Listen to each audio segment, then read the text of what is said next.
March April महिना म्हटला की अनेकांना परीक्षेचे दिवस आठवतात. आपल्यापैकी काही जण अजूनही शिकत असतील आणि कदाचित त्यांच्या परीक्षेचा कालावधी सुरू असेल किंवा नुकताच संपला असेल. संपूर्ण वर्षभर अभ्यास केला नसला तरी परीक्षेच्या काळात मात्र रात्री जागून अभ्यास करणारे बरेच जण असतात.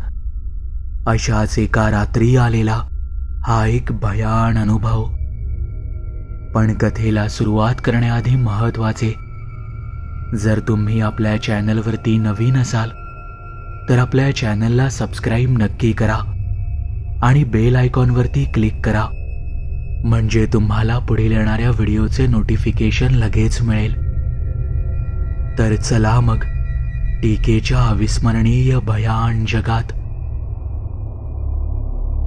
हा अनुभव आपल्या चॅनलच्या एका सबस्क्रायबरने पाठवला असून त्यांनी त्यांचे नाव गुपित ठेवण्याची विनंती केली आहे.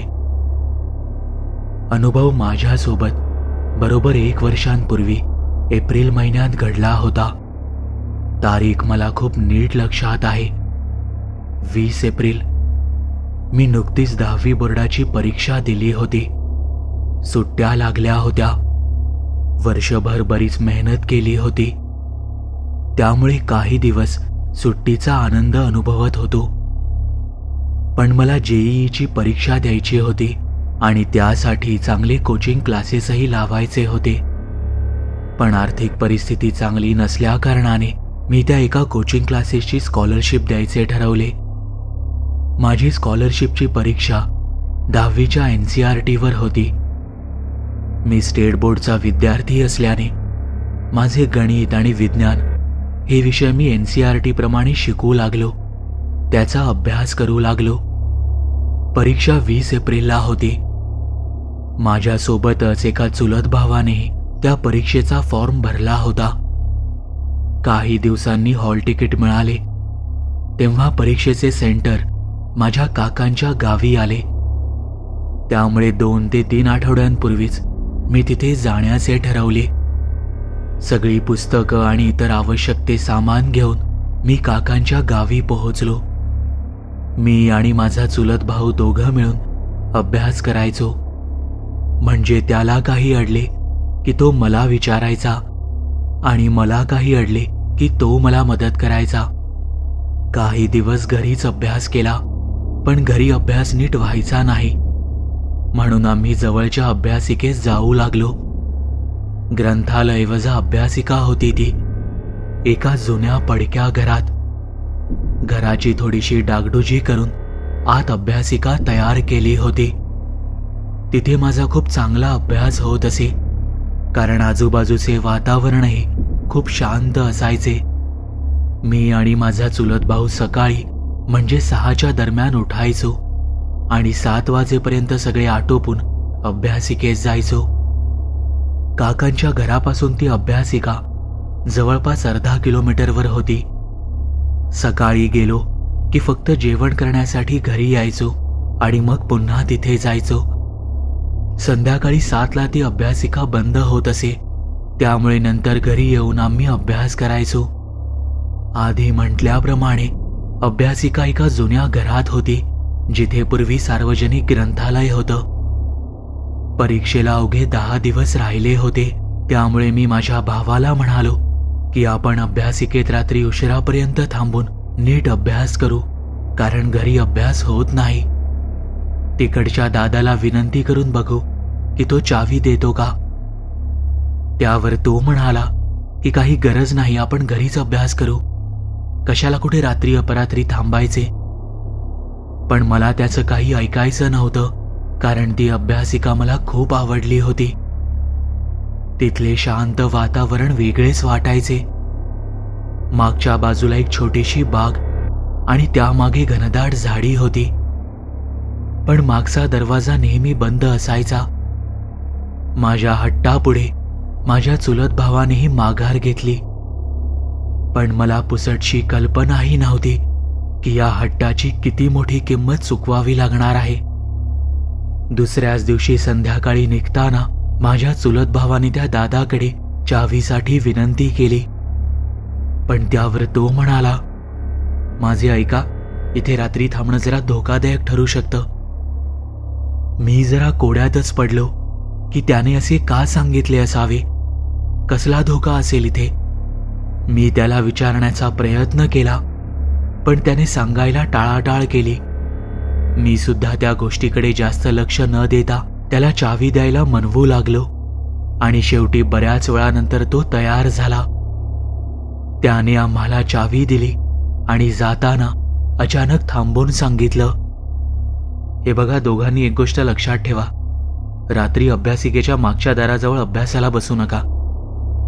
त्याच्या बोलण्यावर आम्हा दोघांनीही होकारार्थी मान डोलावली. मी पुन्हा विचारात पडलो की दादा असे का बोलला असावा, पण नंतर वाटले की मागच्या बाजूला गर्द झाडी आहे आणि तिथून साप वगैरे आत येत असेल म्हणून तो तसे म्हणाला असावा. कारण तिथे दरवाजा आणि खिडक्या होत्या आणि तिथल्या फटीतून एखादा साप वगैरे येण्याची शक्यता नाकारता येत नव्हती. आम्ही काही वेळ थांबून रात्रीचे जेवण करायला घरी आलो. जेवण उरकून पुन्हा तिथे अभ्यासाला जायचे होते आणि आज पहिल्यांदाच रात्री तिथे जाणार होतो. पण जाण्याआधी काकांची परवानगी घ्यावी लागणार होती. सुरुवातीला त्यांनी आम्हाला तिथे जायला साफ नकार दिला, पण मी काकांचा लाडका होतो म्हणून माझ्या हट्टापायी ते जास्त काही बोलले नाहीत. त्यांनीही दादासारखी एक ताकीद दिली की मागच्या दाराजवळ बसू नका आणि दार उघडायला वगैरे तर अजिबात जाऊ नका.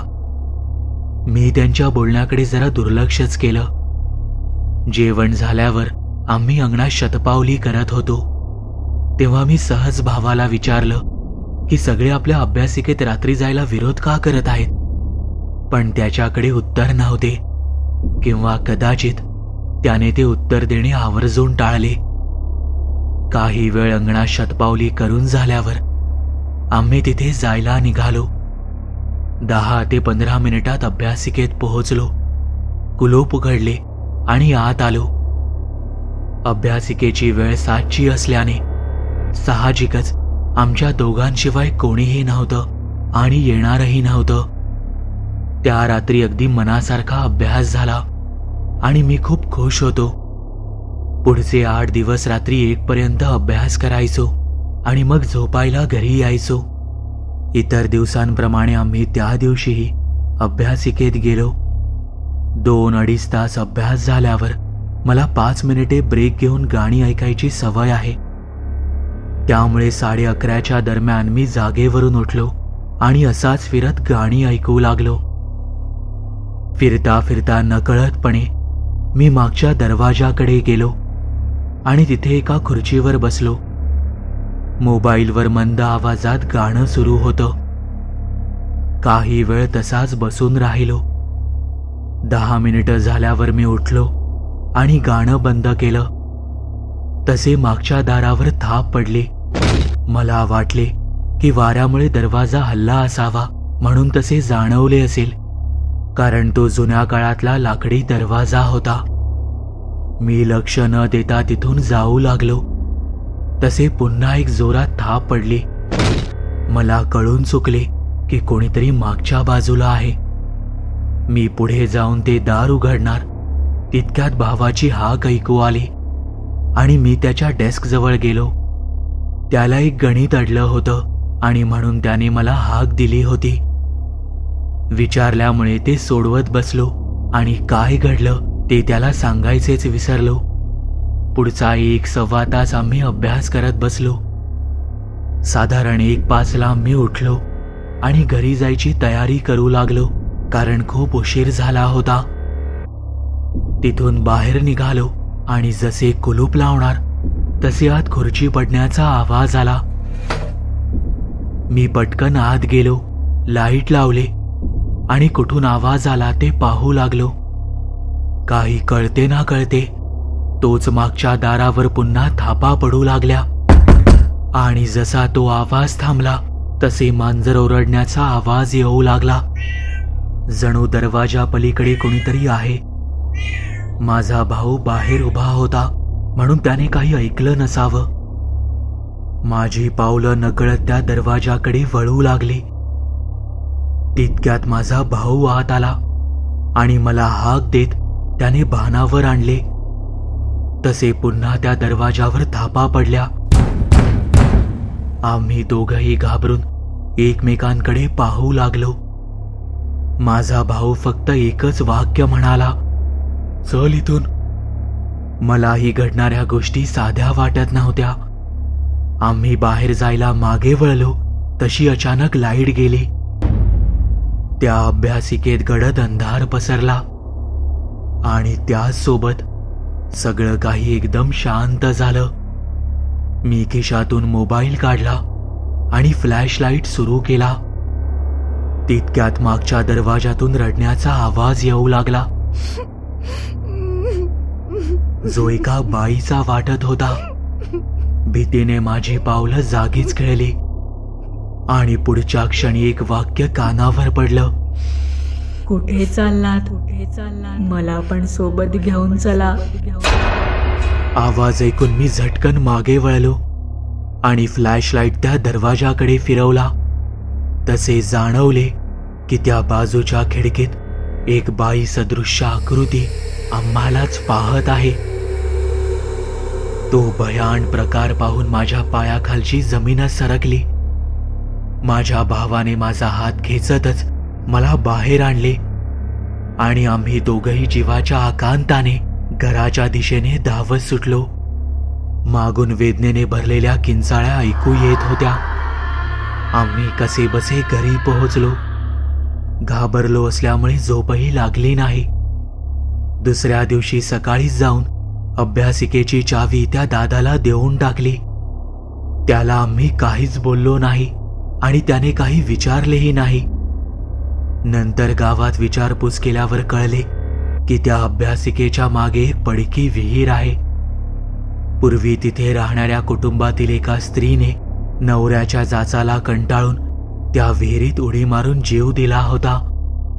घरच्यांना वाटले की ती घरातून निघून गेली आहे, पण नंतर काही दिवसांनी जेव्हा वास यायला लागला तेव्हा कळले की ती त्या विहिरीत मरून पडली आहे. त्या दिवसापासून तो मागचा दरवाजा नेहमी बंद असतो. कोणी कधी उघडत नाही की कधी त्याच्या जवळही जात नाही. गावातली लोक म्हणतात की तिचा आत्मा तिथेच अडकून पडलाय.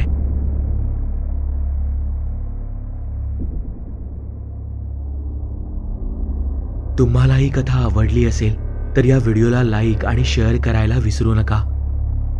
जर तुम्ही आपल्या चॅनलवरती नवीन असाल तर आपल्या चॅनलला सबस्क्राईब नक्की करा आणि बेल आयकॉनवरती क्लिक करा, म्हणजे तुम्हाला पुढील येणाऱ्या व्हिडिओचे नोटिफिकेशन लगेच मिळेल.